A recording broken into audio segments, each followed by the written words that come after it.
What's up, everybody, and welcome back to another episode of Brent watching Babylon 5 for the first time. Today, Season 4, Episode 18, Intersections in Real Time. My prediction for this episode. This was going to be the episode that Babylon 5 ripped off of Star Trek The Next Generation, where Picard went, full lights. I mean, something bad's going to happen to Sheridan while he's in custody. That's evident. They're going to continue to tell the world that everything's great with him, but in reality, bad stuff is going to be happening. They're going to be trying to get some stuff out of him, and Michael Garibaldi is going to try to reinsert himself into the group, but nobody's going to believe him or trust him, and so he's going to have to go off and do something on his own. Maybe rescue Sheridan? Maybe now he has to go be the one to rescue Sheridan. That actually makes a whole lot of sense. I like that. Let's go with that one. That's my prediction for this episode. I don't know. I've never seen this episode. I'm about to, though. And you guys get to join me along for that journey. Please comment down below. Would love to know what you guys think as you're watching this. But I do ask, as always, no spoilers. In the meantime, please be sure you like, subscribe, share the video, all that stuff that we do on YouTube. For now, let's jump into this one. Intersections in Real Time.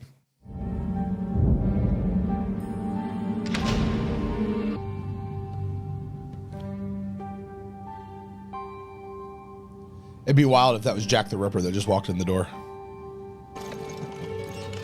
It's almost like we have like Asian music playing now. Music's been big here in the last couple of episodes. Do you have any allergies or illnesses I should be aware of? Are you currently taking any medication? It's probably Have you had any trouble with your heart? When I ask a question, you will respond at once. You will not hesitate, you will not consider, you will not lie. Cooperation will be rewarded. Resistance will be punished.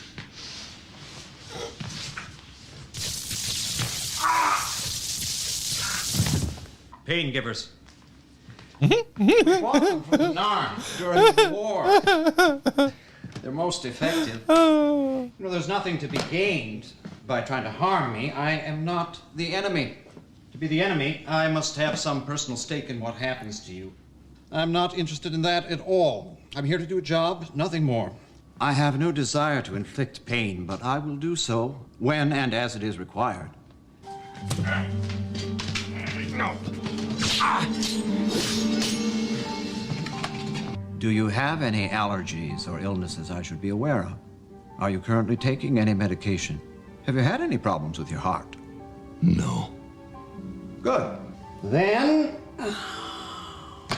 we can begin. Dude, that smile, man. He takes too much pleasure in his job.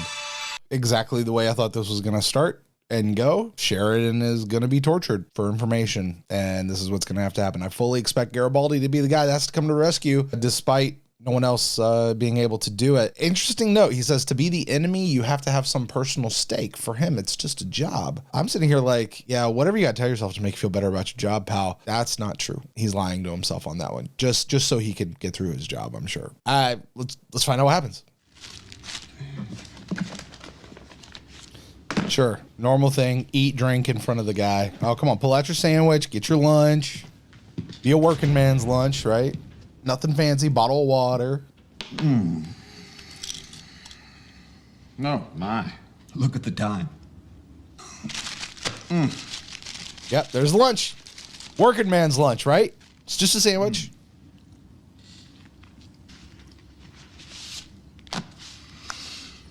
Time out. If this episode really, like the whole episode, is two guys in a room talking, I'm going to love this episode. Oh, would you like some? I know they haven't fed you since you got here. That's at least 2 days. Besides, it's lunchtime. You can't have a corned beef sandwich for breakfast. It would upset your stomach. Corned beef sandwiches are for lunch. If it's morning, you can't have it. If it's lunchtime, you can. Is it lunchtime? This is the four lights. Is it lunchtime or is it morning? Which one is it? I'm going to get you to say which one you think it is. I'm going to break you. It's lunchtime somewhere. Excellent answer. It does prove, though, how everything is a matter of perspective. You see what you think is daylight, and you assume it's morning. Take it away, you think it's night. Offer you a sandwich, if it's convenient, you'll think it's midday. The truth is fluid. The truth is subjective. Unless you're rejecting everything that you said you stood for. Is that what you're doing? Eat that sandwich and enjoy it, Sheridan. Thanks for the sandwich. Now I could use some water. You're right. The corned beef is perfect. Just remembered it's time for supper. He has another sandwich in there. That sandwich, Captain. It's a funny thing about toxins. I've always felt that if you eat a little poison every day, you get used to it. The contents of the sandwich will not kill you. As I said, they want you alive for now. But the toxins will begin having their desired effects in just a few minutes. Uh-oh. And he doesn't have a toilet. I'll be back when they've had a chance to clean up the place. Yeah. Toxins or laxatives? Oh no. Bad stuff. Bad stuff. Good morning. You're dehydrated, which is not surprising, considering that you just upchucked everything you've been eating for the last 4 days. This'll help. Here. Yeah, except last time he took anything from you, it had poison in it. Captain, I've told you the truth from the beginning. Now I'm telling you that this is safe. It probably is really safe for him, because he wants him to understand that he's telling the truth. I recommend taking it in small sips to start with, until your body adjusts. Feeling better? A little. Good. Then perhaps you'd care to join me? In the chair with the manacles? No, that's okay. I'll stay right here. Y'all, I'm sorry if this is a boring reaction video. I'm into the episode. Oh my gosh. Oh, and by the way, I should mention your father sends his regards. Mm-hmm. He's being held at another facility a few miles from here. And he's still alive. Alive and well. Yes, I imagine that we'll only hold him as long as we hold you. But of course, that means that as long as you continue to resist, we can't let him go. This is your confession. You plead guilty to charges of treason, mutiny, conspiracy to commit mutiny, sedition, terrorism. That's a lie. Conspiracy to overthrow the government, illegal seizure of Earth property, assault on fellow officers, sabotage. Now, just a minute. Willful destruction They of public wrote his property, confession. disobeying direct orders of superior officers, and the murder of 547 officers and crew on board the EAS Roanoke. I won't sign it. You will. Sign it. You will sign it, and you will read it aloud, in full view of the public, so they'll know that we haven't forged your image or your signature. And in the end, you will beg for mercy on the grounds that you're under the influence of aliens who are trying to subvert the government and undermine the authority of the president. I demand to see an attorney. I demand the presence of a full military tribunal. You have no right. No, you have no rights. There's no courtroom here, Captain. No tribunals, no attorneys, no justice, no mercy, no fairness, no hope, no last-minute escape. Whenever anybody else writes your confession, that is a forced confession. Clearly, no one is interested in actually getting to the truth. Obviously not, given who we're dealing with, but not even this guy who says that he's not the enemy believes that. Like, he's just here for a job. No. He is the enemy. Like, don't mistake that. Don't allow the job to be the thing that hides behind immoral, corrupt, and bad things. He's fully a participant in this. Maybe that's the Star Trek message. Good morning. Is he gonna make him do this thing where they like kill each other or something? Now, would you please repeat what you told one of our other interrogators last night? I was one of those who was responsible for manipulating Captain Sheridan into turning against his own government. Don't do this. You're giving them exactly what they want. Precisely. This and when he's done, Can never be You'll be accepted able to leave. as an actual confession. continue. We can edit out the interruptions later. There is nothing I can do. Yes, there is. You can fight. You can refuse to surrender. You can refuse to be broken. You just have to Refuse say, to retreat. No, I won't. One more time, then they can say, yes, you will. I will not cooperate any further. Do you understand that this is your very last chance? Yes. He's done nothing to you. I've never even seen him before in my life. He's got nothing to do with this. And now he's gonna blame Sheridan. Sheridan, this is your fault. Room 17. Sheridan's gonna have to listen to his screams. Is that what it is? It doesn't do him much good to kill him. Yeah, it just ends I was it for asking him. you about Commander Ivanova. What are you going to do with him? It's nothing you need to concern yourself with. Gotta hear him. So is he dead now? It would make more sense to me if they just made him listen to the screams for a long time. Not my choice. I'm telling you the truth. Sign and speak, and you can leave here. It's really that simple. I know you can do it. I know you want to do it. Well, Spit on it. Spit on it. There you go. I really wish you hadn't done that, Captain. I have no control over what will happen next. It's out of my hands. If he wishes that Sheridan hadn't done that, for him, in order to make that wish, means he has a vested interest, which now means he has a vested interest, so he's the enemy. Boom.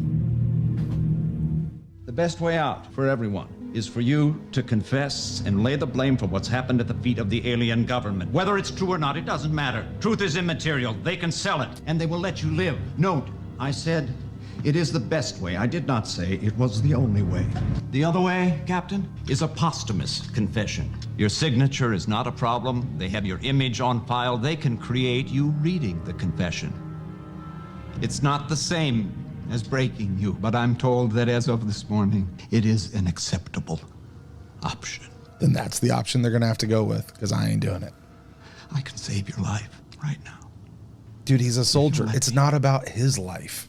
Captain John Sheridan, will you or will you not sign a confession and endorse it before a public hearing? No.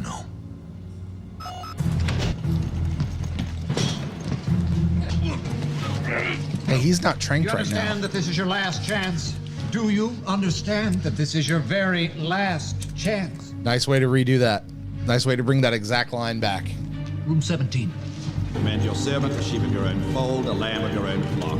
Receive him into the arms of your mercy. May his soul rest in peace. Amen. I really hope this whole thing about Delenn isn't some projection she's doing. It's just him in his own mind. They're literally in the same room. Like, it's the same set. What? Not his very last chance. He has another chance now. Good morning. Now, before we begin your interrogation, I'll need some information. Do you have any allergies or illnesses that I should know about? Are you currently taking any medication? Have any trouble with your heart? You will answer my questions when they are asked. Resistance will be punished. Cooperation will be rewarded. Do you have any allergies or illnesses that I should know about? All right, what the hell's Are you going currently on? taking any medication? Have you had any trouble with your heart? You will answer my questions when they are asked. Resistance will be punished. Cooperation will be rewarded. All right, I ain't gonna lie, that's a little bit of a mind F, right? I literally have like 4 notes coming out of this episode. I gotta be honest, this is gonna be in the running for one of my favorite episodes of this series. It really is. 2 people in a room talking, going back and forth, sparring, mano a mano, incredible acting, incredible direction, interesting cinematography choices, interesting lighting choices, simple bottle episode sets. Probably needed this episode to save some budget for some other episodes. Engaging, intriguing, good episode all the way around. The only thing I can come up with the Star Trek message, and I'm gonna have to watch this again and maybe I'll see something else, but is just this idea of you can't let the job be the thing that you hide behind when doing right or wrong. And to sit back and say that he has no interest, it's just a job, but clearly continuing to do what he knows is evil does not absolve him of that responsibility. That's just something he tells himself. So I loved Sheridan. Sheridan talked to the Drazi. He said, listen, the only way they win or you win as long as you can say no one more time than they can say yes, or whatever the exact phrase was. And then to turn around and start the whole situation like all over again. I mean, that's got to be something. But now he can keep making through because they're not going to kill him, right? Good episode. It's not often I come out of an episode just thinking about it, you know, and that's really where I am right now. All right, well, I'm going to go think about it. You guys join us on Monday when Jeff joins me and we'll dive deep into this episode. And I don't know, this one is either going to go really short or it's probably going to have a ton of discussion to it. It's one way or the other. I don't think it's kind of in between. You guys out there, please like, subscribe, comment down below. No spoilers of what we've got going on. And if you like what we're doing here at Babylon 5 for the first time, please share this video. Let all your friends out there know about this awesome podcast. And if you want full unedited reactions, if you want all that sort of stuff, check us out over at Patreon, patreon.com/Babylon5 first. You guys can get some cool stuff over there. All right, I'm going to get out of here. You guys are awesome. Be good to each other. Don't hide behind the job. Bye, guys.